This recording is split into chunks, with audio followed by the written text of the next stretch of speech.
All right, y'all. RJ Joseph, I'm back again so that we can continue this love affair that we have with our authors here today. Brenda Jackson and Beverly Jenkins,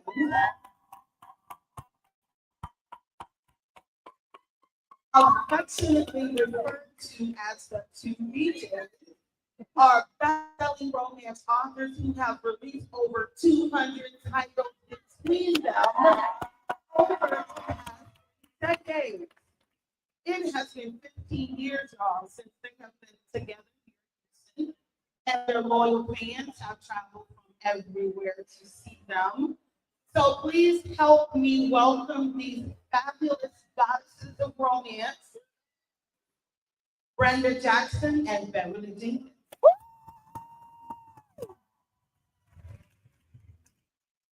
Hello, everybody. My name is Dr. Rhonda Lawson. I am the co-host of Black Authors Matter TV. I am the host of the Horizons Author Lounge and the owner of Lead the World Image Solutions and a 25-time published author.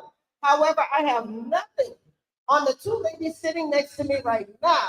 So I just want to thank both of you. But first of all, I need to give you your flowers because we all, as authors, we always say, what is it if our fans treated us the way movie stars are treated, or the way our favorite musicians are treated? And you two are enjoying that right now. The way people are have gathered here, as soon as they heard your name, they started cheering. This is what authors dream of, and that says a lot about you. It says a lot about your talent and the content that you write. So how does it feel to have been in the game for as long as you have and to get this type of reception whenever you're together? We wouldn't be here without you.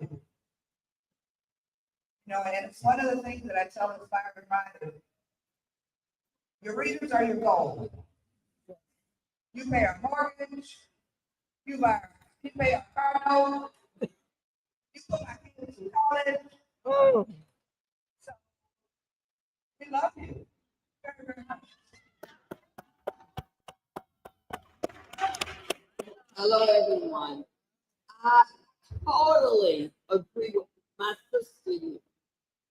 My book and Beverly book would just be another book sitting on the shelf unless y'all purchase it.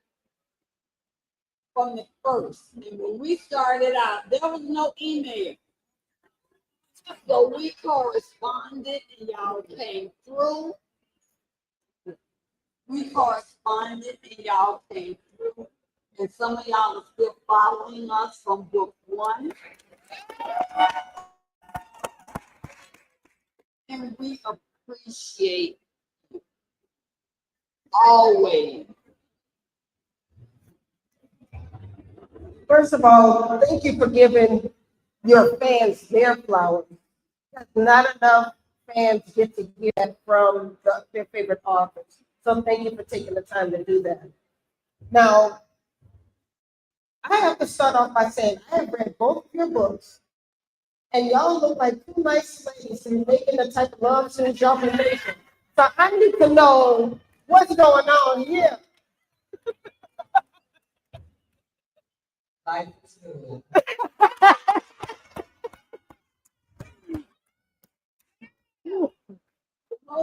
Most of you who know my story knew that I fell in love. My mom hated me to say that word.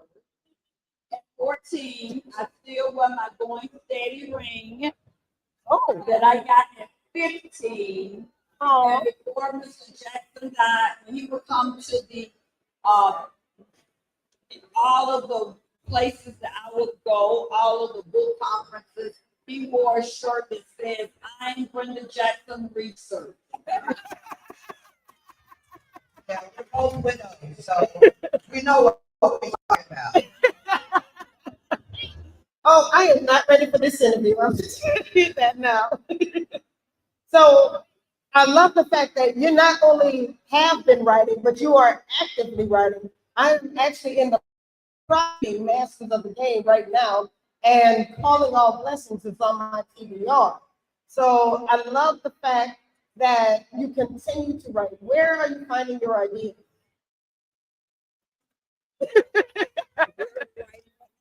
I said, where are you finding your ideas for all the books you've written? Oh gosh, how do we find our ideas? My ideas come from my readers, come from news shows, newspapers, songs that I listen to, just made up in my head.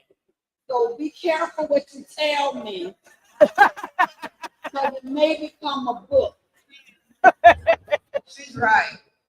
You'll never tell a writer your business. You'll wind up on page 85. And she's right. You know, we get a lot of requests for side characters from you all. So some of my books have come from, you know, y'all begging. Please, please, please, let me, please. So we thank you for that also. Oh my goodness, y'all are funny. I love this. So let's talk about your books. And we'll start with you, Miss Beverly. Calling Out Blessings. What is it about? Where did you get your inspiration? This is book 12. This is the last book in the series. They stop clapping quick. Yeah.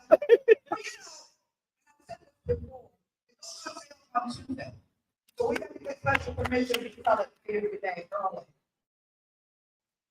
So we're all readers, and we have all read the series where we get to like book whatever, and we're like, you know, she could not write this series like that. I don't want to go out like that. I want to go out on top. So y'all can get 12 books, and then we'll move on to something else soon, okay? But thank you for these 12 books. On April the 1st, I released my 150th book.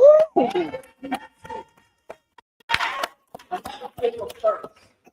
I will end this year with 155 books. So that means that I have written 5 books just for this year that's coming out between now and whenever. And the year's not even over. This is my 153rd book, and my son told me to make sure I show it because he's on the cover. Okay. He's been begging to be on his mama's book cover since he was 15. He's 45 now. I better let him do it now. And this, someone asked me to do a Thanksgiving book. So my Thanksgiving book comes out November the 4th, and I feature one of my favorite families, the Montgomerys, the Players Handbook, Homo Player, all of them, that's this family. She write while we can sleep. I don't think I've ever heard of a Thanksgiving book. I hear about holiday books, but not a Thanksgiving book. That's a really interesting concept. Is this your first Thanksgiving book? I've written a lot of holiday books for Christmas, never a Thanksgiving book. And when you think about it, I'm like, you know, we have a lot to be thankful for Thanksgiving. So I'm going to get my family, one of my families together to celebrate Thanksgiving where they expose a lot of secrets. You know, I like a lot of secrets. All right, these family secrets. I mean, this seems to be a going theme right now. So, 5 books in. And how many books in one? I've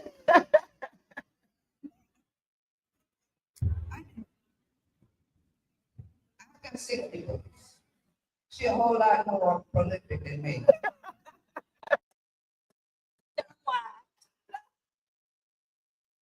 Call my sister Bev. We're supposed to be writing. I say, have you written much today? No, I'm out in my garden. I do, you know, I don't do veggies, I do flowers. But I've got 60. I don't do 2 books a year. That's still good. But Brenda's quick. And she does great stuff. Take me a whole lot longer. Plus it's historical, I can make sure I ain't lying, even though we get paid to lie. Others are liars. But I need to take my time with the historical stuff. So that's my story, and I'm gonna stick to it. Well, I like that. Authors are liars. I mean, we are writing fiction, so. So, how has your writing process changed over the years? Because you're almost writing faster, especially writing 5 in 1 year. But how has your writing process changed in terms of research, how much you're writing each day, and so forth?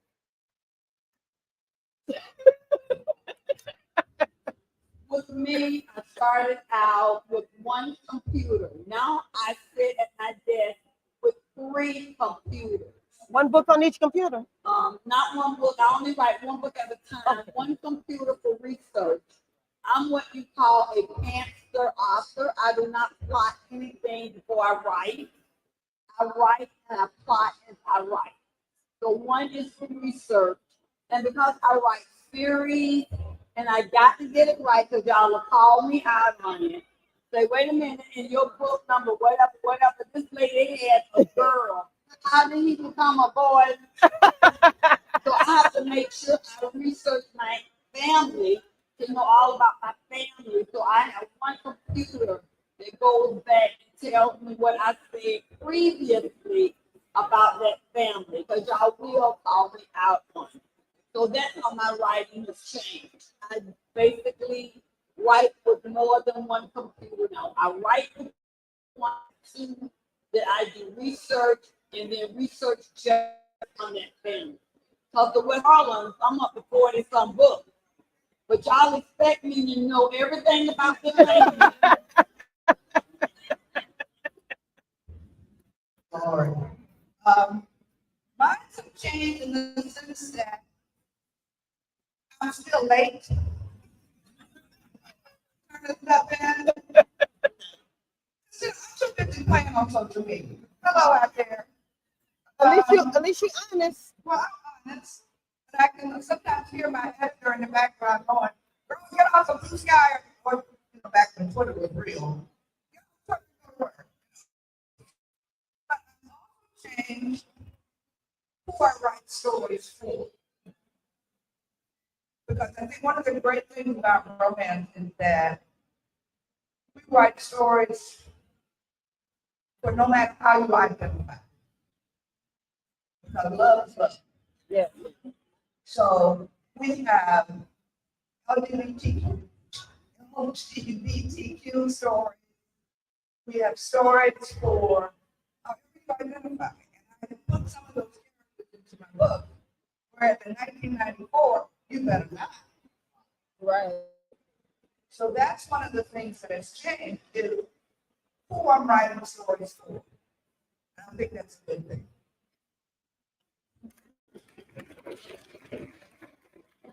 I'd like to stay there for a second. Because I was actually talking about this yesterday, that readers like to see characters they can identify with, and they like to read stories that they can see themselves in. So I think it means a lot that your writing has evolved.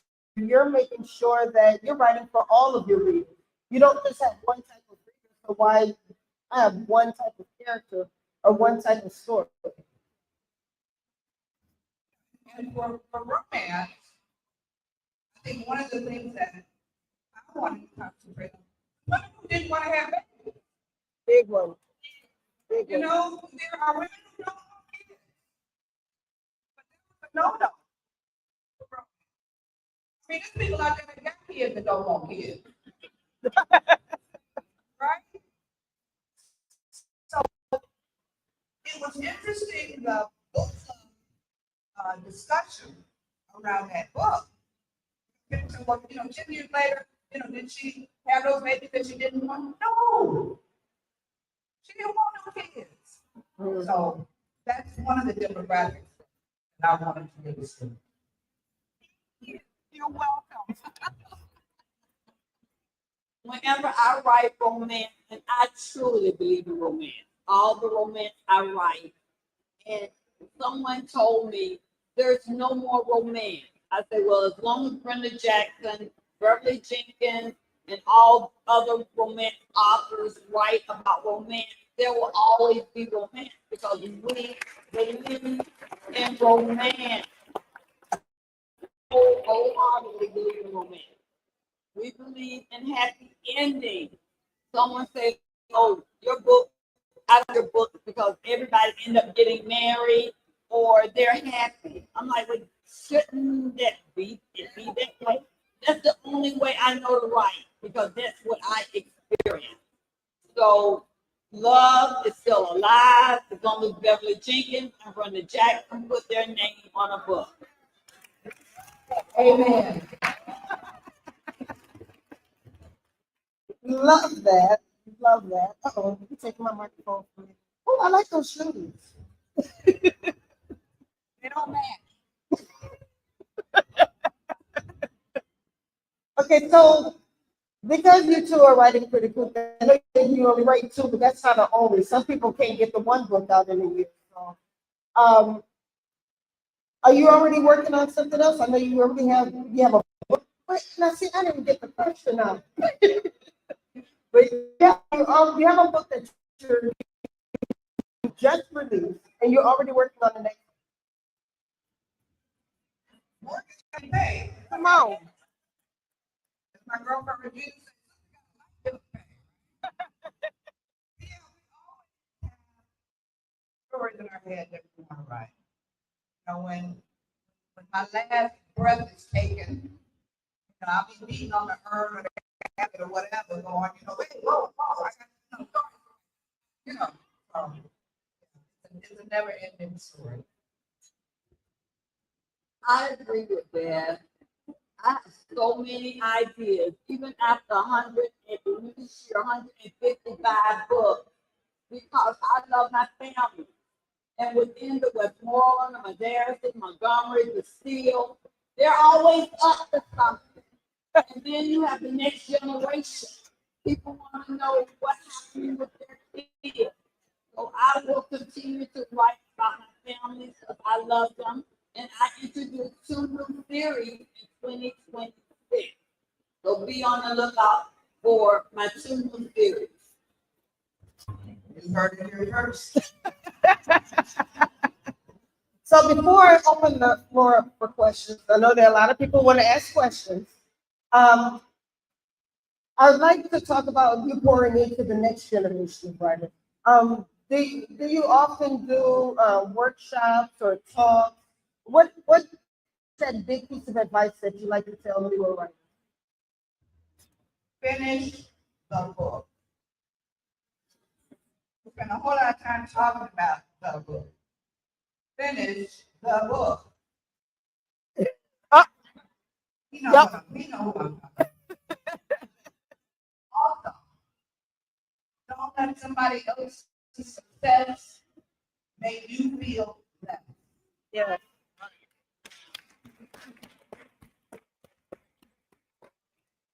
You're on your journey, you're on theirs. So go with your own journey and but you want you trying to grab something that somebody else has. So don't let somebody else's success make you feel better. Well, everybody who want to write have to realize that there was a time Beverly and I were not published. We wanted to be authors, and we worked hard at it. Beverly book came out before mine. When I read Night Song, with Beverly knows that is my favorite book. I called Beverly. And I said, do you know how many times I read your book? 25 times. I can recite that bed scene in my sleep. And writers support each other. And I was not even a author then. And when I saw Chase Jefferson on the cover of that book, I fell in love. Okay. And I met him through Beverly. And I told him then, when I become an author, I want you on the cover of my book. It took him a while, but on the cover of my original cover of Secret Love with Jake Medeiros, that's the same guy. That meant that I was persistent. I meant to do it, and I did it. And it was because of Beverly's support and her handsome guy on her cover that made me do it. Okay? So Chase Jefferson is mine. Y'all heard that. So we are going to open up the floor for questions. Who would like to ask the first question? Don't get shy now. Don't be scared. Oh, you want to ask your question?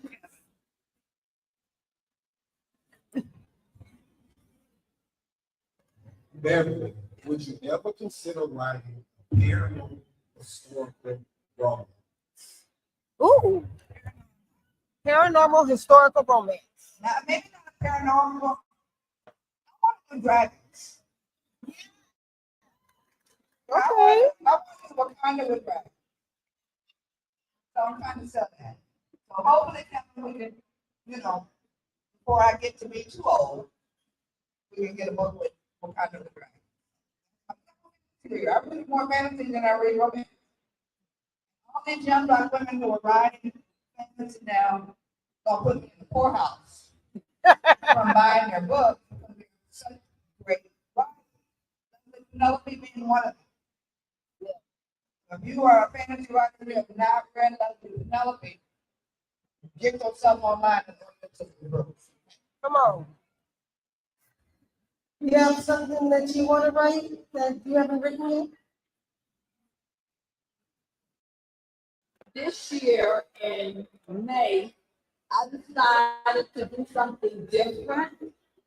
I wrote a young adult book based on one of my top families from the Darris's.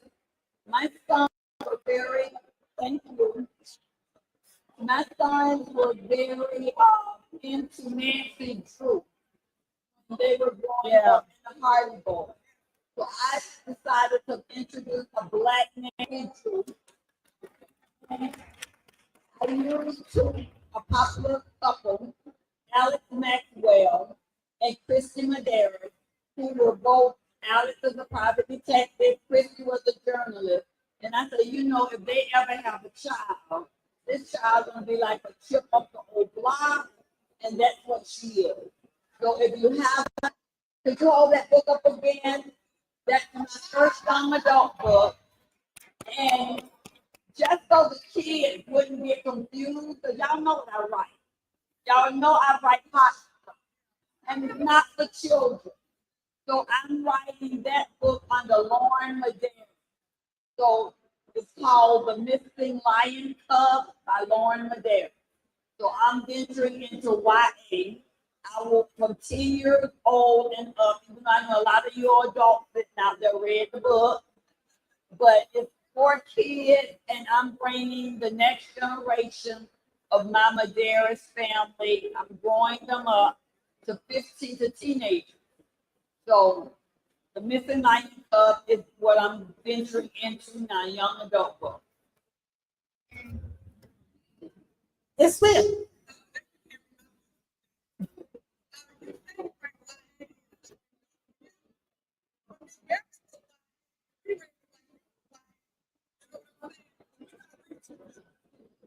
So did you hear what she said? She said that you're saying that you hadn't written YA, but the adults are going to be reading the YA just like we were reading Miss Beverly's YA. Anybody else? I see a hand, I just can't see the face. So there we go. Oh, it's you again. Right.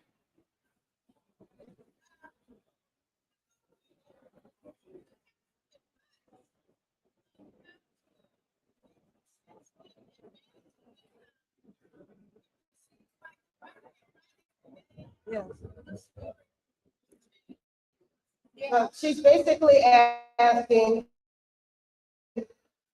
for advice on how to stay consistent in your time as a writer. I wrote with 2 kids, a Brownie troop, part-time job, lots of hats in the community, lots of hats in the church. And I wrote in the car and band practice. But it's not about how much, it's about what you put on page. Yeah. So if you can only put a paragraph on a page a day, you got to have a paragraph. Okay. And don't worry about that first draft. First draft is supposed to be crap. It's supposed to be crap. But when you finish it, don't worry about grammar, don't worry about plot holes, don't worry about nothing but getting it done. Yes. And when you get it done, you have this sense of accomplishment. And you let it sit for 2 weeks. Then you take it out again, and that's when you start honing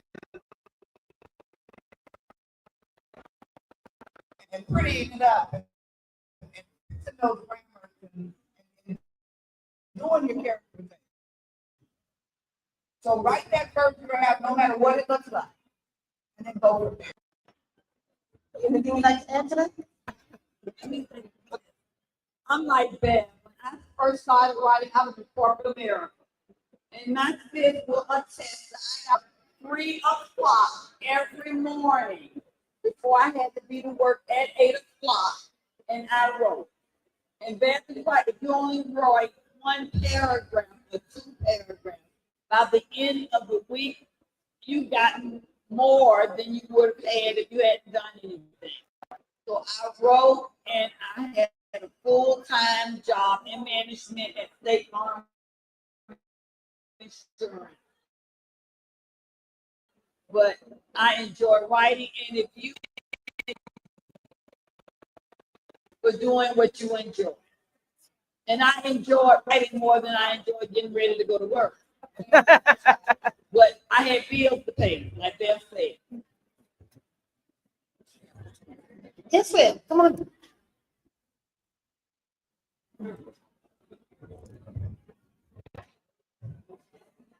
I have a question. Indigo.